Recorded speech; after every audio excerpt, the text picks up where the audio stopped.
सबका है और बहुत मेहरबान है। मैं सज्जाद नोमानी आज बहुत ही दुखे दिल के साथ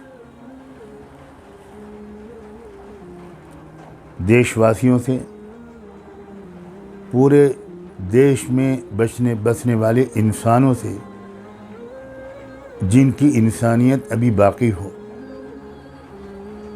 उनसे अपने दुख और दर्द का इजहार करके कुछ अपील करना चाहता हूँ। मणिपुर में जो कुछ हो रहा है और जो 3 या 4 मई को एक लड़की और महिलाओं के साथ जो कुछ हुआ था और जिसकी खबर अब पहुंची है, इसलिए कि वहाँ हैवानियत को, दरिंदगी को छुपाने के लिए इंटरनेट बंद कर दिया गया था और अभी भी वो बंद है। दरिंदगी, इस हद तक दरिंदगी, 19-20 साल एक लड़की के साथ जो दुष्कर्म किया गया है, जो हैवानी हरकत की गई है, उसको सुनने के बाद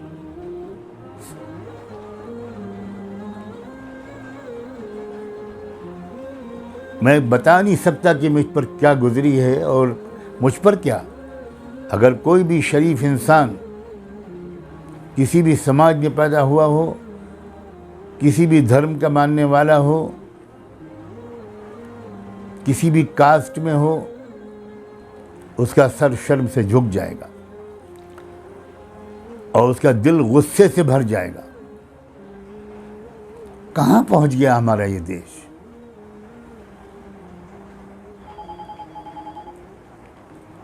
क्या सूरत हाल बन गई है? क्या हो रहा है हमारे देश में?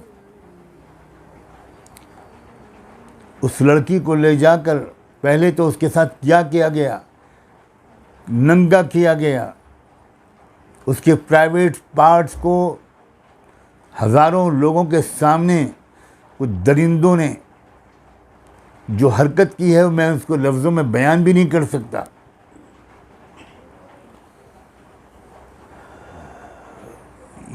ये वो लोग कर रहे हैं जो महिलाओं के अधिकारों का कारोबार कर रहे हैं। उस नाम के ऊपर अपने काले करतूतों को छुपाना चाहते हैं। ये दुर्दशा हो गई है हमारे देश में महिलाओं की। ये है स्टेटस और मुकाम और औरतों का।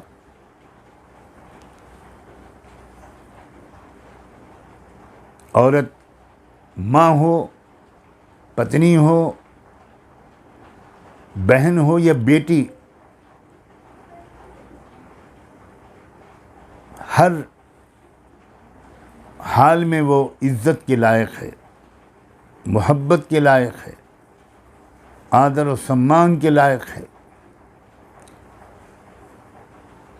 मगर ये हमारे देश में हर कुछ दिन के बाद एक तजुर्बा होता है, एक फ़िल्म दिखाई जाती है। मुसलमानों ने बहुत कुछ सहा और वो तो आज़ादी के बाद से ही सह रहे हैं। मुस्लिम महिलाओं की जो हालत हुई है, एक बिल्किस बानो का केस उसकी मिसाल के लिए काफ़ी है। फिर सिखों की बारी आई, सिखों ने सहा और अब क्रिश्चियंस की बारी है, अब ईसाइयों की बारी है। काश कि मुझे ये न बोलना पड़ता। ये जो मारे गए लोग, जिनकी इज्जतें लूटी गईं, जिनके घर जलाए गए, जो चर्च जलाए जा रहे हैं, 2 दिन में मणिपुर में 2 दिन में 296 चर्च जलाए गए हैं। ये 2 दिन की रिपोर्ट है।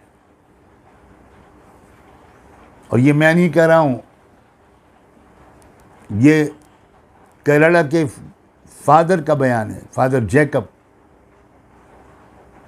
मेरे पास अल्फाज नहीं है, रियली मेरे पास अल्फाज नहीं है। मैं मुनासिब शब्दों को ढूंढ ही नहीं पा रहा हूँ कि मैं किस तरह अपने रिएक्शन का, अपने दर्द का, अपने दुख का, अपने गुस्से का, अपनी शर्मिंदगी का इजहार करूँ।